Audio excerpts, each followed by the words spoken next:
Hey everyone, welcome in this channel. Today we are doing our chapter number 11 जब हम होंगे बड़े। ये हमारे स्टैंडर्ड 6 की हिंदी रीडर की बुक का चैप्टर नंबर 11 है। इस कविता के माध्यम से कवि जो छोटे छोटे बच्चे होते हैं उनकी अपने देश के लिए क्या भावनाएं होती हैं उनको व्यक्त करते हुए बताता है। जब होंगे बड़े देखना ऐसा नहीं रहेगा देश की जो छोटे छोटे बच्चे हैं वो क्या कहते हैं कि हम जब बड़े हो जाएंगे तो हमारा देश ऐसा नहीं रहेगा। अब भी कुछ लोगों के दिल में नफरत अधिक प्यार है कम, कि आज के समय में भी लोगों के दिलों में एक दूसरे के प्रति वैर भाव दुश्मनी बहुत ज़्यादा है और प्यार क्या है, कम है। हम जब होंगे बड़े घृणा का नाम मिटाकर लेंगे दम, और जब हम बड़े हो जाएंगे जो घृणा है एक दूसरे के प्रति वैर भाव है उसको हम मिटाकर ही दम लेंगे।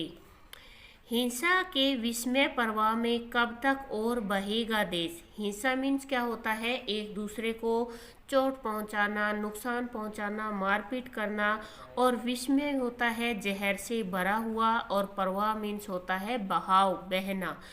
कि हमारे देश में कब तक मारपीट, एक दूसरे के प्रति जहर की भावना, कब तक ये बहते रहेंगे। भ्रष्टाचार जमाखोरी की आदत बड़ी पुरानी है। भ्रष्टाचार क्या होता है, बेईमानी।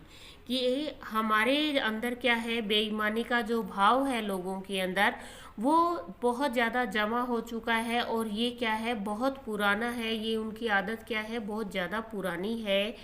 ये कुरीतियाँ मिटा हमें तो नई चेतना लानी है, और इन बुरी परंपराओं को हमें ख़त्म कर देना है। और हमें चेतना मीन्स होता है नई जागृति, कि हमें एक नई चेतना लोगों के अंदर लानी है। एक घरौंदे जैसा आखिर कितना और दहेगा देश। कि हमारा देश क्या है, जैसे एक पक्षी का घोंसला होता है, उस पक्षी के घोंसले की तरह एक घरौंदा है, और हमारा देश कितना दहेगा, दहेगा मीन्स जलेगा। कि हमारा देश कब तक ऐसे ही जलता रहेगा। कि यह जो छोटे छोटे बच्चे हैं वो अपनी भावनाएं व्यक्त कर रहे हैं कि जब हम बड़े हो जाएंगे तो हम क्या करेंगे, भ्रष्टाचार, घृणा और जो हिंसा है, कुरीतियां हैं, उन सबको हम क्या करेंगे, मिटा देंगे। इसकी बागडोर हाथों में जरा हमारे आने दो। कि हम इन सारी चीज़ों को मिटा देंगे, एक बार हमें बड़े होने दो, और ये जो इन चीज़ों की जो बागडोर है वो हमारे हाथ में आने दो। थोड़ा सा बस पाँव हमारा जीवन में टिक जाने दो। कि हम थोड़े से बड़े हो जाए और हमारे पाँव अच्छे से जम जाए। हम खाते हैं शपथ, शपथ मीन्स होता है सौगंध। हम कसम खाते हैं, सौगंध खाते हैं, दूर दशा कोई नहीं सहेगा। कि किसी की भी यहाँ पे बुरी दशा नहीं होगी। हम भारत का झंडा हिमगिरी से ऊंचा फहरा देंगे। हिमगिरी क्या है, हिमालय। कि हम भारत के झंडे को हिमालय के ऊपर लहराएंगे। रेगिस्तान बंजरों तक में हरियाली लहरा देंगे। कि रेगिस्तान और जहाँ पे बंजर भूमि है वहाँ पर भी हम क्या ला देंगे, हरियाली ला देंगे।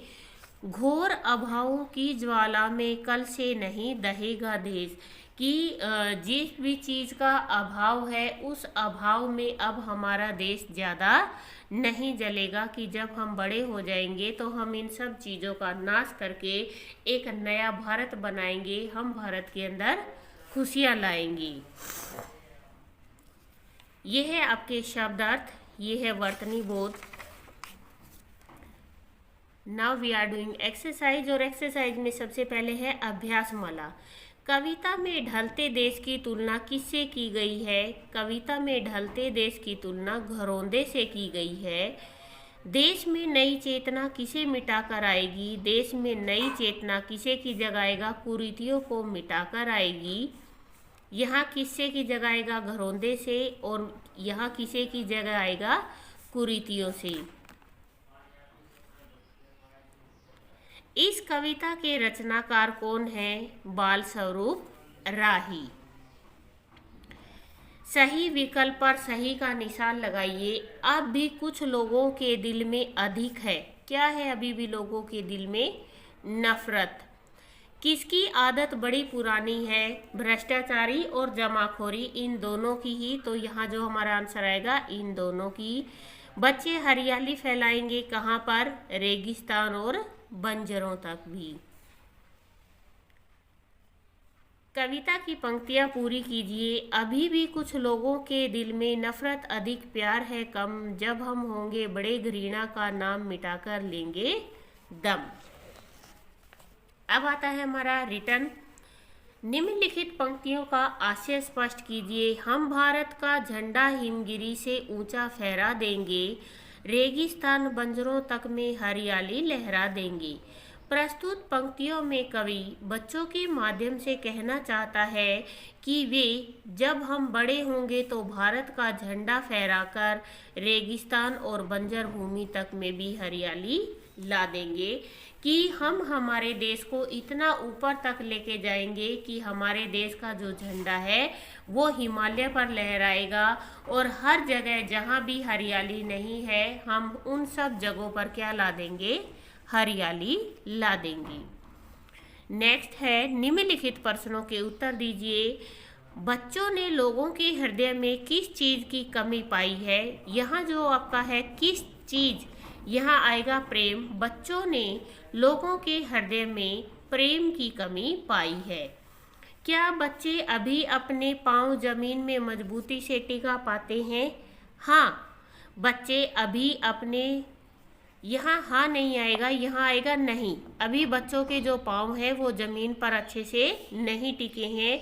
नहीं, बच्चे अभी अपने पाँव ज़मीन में मजबूती से नहीं टिका पाते हैं, कि बच्चे अभी अपने जो पैर हैं उनको ज़मीन पर नहीं टिका पाते हैं। किसको दुर्दशा से बचाने के लिए बच्चे शपथ लेते हैं? देश को दुर्दशा से बचाने के लिए बच्चे शपथ लेते हैं, या फिर आप यहाँ से लिख सकते हो बच्चे देश को दुर्दशा से बचाने के लिए शपथ लेते हैं। बच्चों को अपने देश के प्रति क्या भावनाएं हैं? बच्चों की अपने देश के प्रति उत्तरदायित्व की भावनाएं हैं। यहाँ क्या की जगह आएगा? उत्तरदायित्व। नेक्स्ट आता है कवितांश पढ़कर प्रश्नों के उत्तर दीजिए। यहाँ आपको 4 लाइन दी गई है और नीचे दिए गए हैं क्वेश्चन। किसकी आदत बड़ी पुरानी है? भ्रष्टाचार और जमाखोरी की, ये इसका आंसर है। नेक्स्ट है हमें क्या मिटाकर नई चेतना लानी है? कुरीतियों को मिटाकर हमें नई चेतना लानी है। नेक्स्ट है भ्रष्टाचार शब्द से मूल शब्द व प्रत्यय अलग अलग करके लिखिए। भ्रष्ट और आचार, मूल शब्द क्या है? भ्रष्ट, और प्रत्यय क्या है? आचार। इसके बाद आते हैं आपके उपसर्ग, और उपसर्ग क्या होते हैं? उपसर्ग वे शब्द जो किसी भी वाक्यांश के आगे लगकर उसके अर्थ को बदल देते हैं, उसको बोला जाता है उपसर्ग। अप, अपवाद, अपमान, अपशब्द। अध, अधूरा, अधमरा, अधपका। परि, परिसर, परिवार, परिजन। निर, निर्गुण, निर्लज, निरर्थक। अनु, अनुराग, अनुराधा, अनुसरण। निम्नलिखित शब्दों को शुद्ध करके लिखिए। यहाँ पे जो आपको घृणा दे रखा है वो घृणा नहीं आएगा, वो आएगा घृणा, जो मात्रा री की नीचे की तरफ आएगी। कुरीतियों में कै की मात्रा छोटी ऊ की आएगी, फिर री को बड़ी ई की और तय को छोटी ई की। कुरीतियाँ, ये है भ्रष्टाचार। भय, भय के नीचे आएगा रे, से, टा, चार, भ्रष्टाचार। हिमगिरी, ये बन गया आपका हिमगिरी, और आपको बनाना है हिमगिरी, तो है को छोटी की मात्रा आएगी और गे को भी छोटी की मात्रा आएगी। रे को ऑलरेडी छोटी की मात्रा लगी हुई है, तो ये बन जाएगा आपका हिमगिरी। नेक्स्ट है निम्नलिखित शब्दों के वचन बदल कर लिखिए। वचन क्या होते हैं? जिनसे हमें संख्या के एक या अनेक होने का पता लगता है, उसको हम बोलते हैं वचन। वचन कितने प्रकार के होते हैं? वचन होते हैं हमारे दो प्रकार के, एक वचन और बहुवचन। अब यहाँ पे हमें नफरत दे रखा है, ये है एक वचन, मतलब जब हमें किसी एक चीज़ का पता लगता है तो हम उसको एक वचन बोलते हैं। और यहाँ है नफरतें, तो इट मीन्स ये बहुत सारी हो गई, और जब हमें एक से अधिक बातों का पता लगता है वो होता है बहुवचन। कुरीतियाँ, इसका बनेगा कुरीति। ये क्या है? बहुवचन में है, आपको एक वचन बनाना है तो बनेगा कुरीति। चेतना, चेतनाएं, ये एक वचन है, ये बहुवचन। परवाह, परवाहों, ये एक वचन, बहुवचन। घरौंदे, घरौंदा, ये बहुवचन है, ये एक वचन। झंडा, झंडे, ये एक वचन और ये बहुवचन। नेक्स्ट है, यदि आपको एक माह के लिए देश की व्यवस्था सौंप दी जाए तो आप क्या करेंगे? अपने विचार व्यक्त कीजिए। ये विचार आपको अपनी क्लास के बच्चों के सामने व्यक्त करते हैं कि अगर आपको देश की व्यवस्था दी जाए तो आप किस किस चीज़ के अंदर बदलाव करना महसूस करेंगे, कि आपको क्या क्या बदलाव करने हैं। यह है आपका चैप्टर नंबर 11। प्लीज़ वीडियो को शेयर करें, लाइक करें एंड कमेंट करें। Thank you.